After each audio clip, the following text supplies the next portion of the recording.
Le théâtre, pour moi, c'est un film en direct. C'est du direct, quoi, live, quoi. Puis la proximité qu'on a avec les artistes. À la fois du divertissement, mais aussi d'être touché. Oui, il y a une émotion particulière qui se dégage, dans le sens où c'est du spectacle vivant, quoi. J'ai dû aller quand j'étais petit au théâtre, en fait. C'est moi qui ai acheté les places, donc...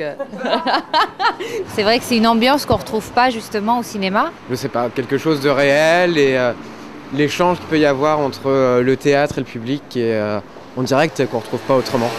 Donc ce moment unique, voilà, oui. Moi j'aime beaucoup ce théâtre et puis j'adore cette petite salle parce que je trouve que c'est pas du tout une petite salle.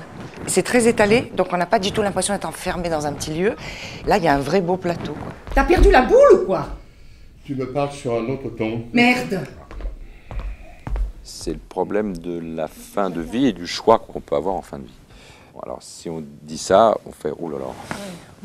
Mon Dieu, mon Dieu, j'ai pas envie de voir ça après ma journée de travail. C'est le rapport d'un père et d'une fille. Non, c'est le rapport d'un père et d'une fille. C'est fait avec beaucoup d'humour et beaucoup de joie de vivre, voilà. De quoi elle est morte, votre femme? Hein? Bon, ce que je sais, moi, de quoi meurt-on? Eh ben voilà. Bah où tu vas, là? Dormir. Quand on a l'audace de vouloir un peu traiter ce genre de sujet, le minimum d'élégance, c'est de faire rire les gens. Finalement, après, le public dit « mais on ressort, on est complètement requinqué, on est en pleine forme, alors que tu nous as parlé de sujets pas très rigolos au départ. » Moi, je suis très content de jouer ça.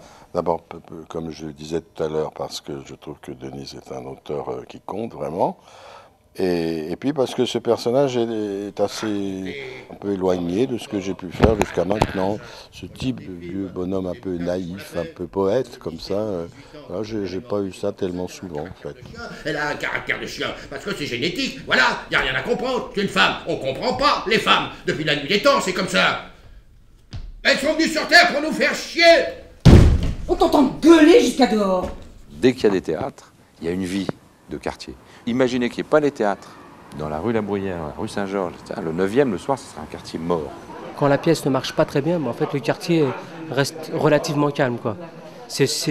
En fait, c'est l'artiste qui fait que s'il y a du monde ou pas dans le quartier et dans le café. On a une idée un peu fausse du théâtre, finalement? Oui, on pense que c'est un peu trop élitiste et en fait, il y a moyen d'aller voir du théâtre sans se prendre la tête et en passant un bon moment pas cher.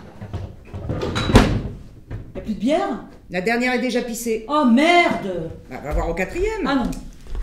Je te crevais de soif. C'est mon enfance, le théâtre. J'adorais le cinéma, comme tout adolescent. Et le théâtre, c'est un endroit qui m'a fait rêver. Voilà. Moi, je connais pas d'autres choses qui me transportent comme ça. Voilà. Et quand on a l'impression de donner un peu ça aussi au public, parce que c'est ça aussi quand même. Moi, quand je vois la salle se remplir et que je vois les gens surtout ressortir heureux, contents, voilà, on se dit, bon, ça sert pas à rien ce qu'on fait toute la journée. À la fin, j'avais envie de pleurer, donc ça veut dire que ça m'a... l'émotion, ouais, voilà. Mise en scène super, j'ai adoré. Moi, c'est ça que je trouve intéressant, c'est quand le texte ou la mise en scène fait écho aux préoccupations d'aujourd'hui. Simple, fort et traité aussi avec humour, donc c'était bouleversant, on peut dire.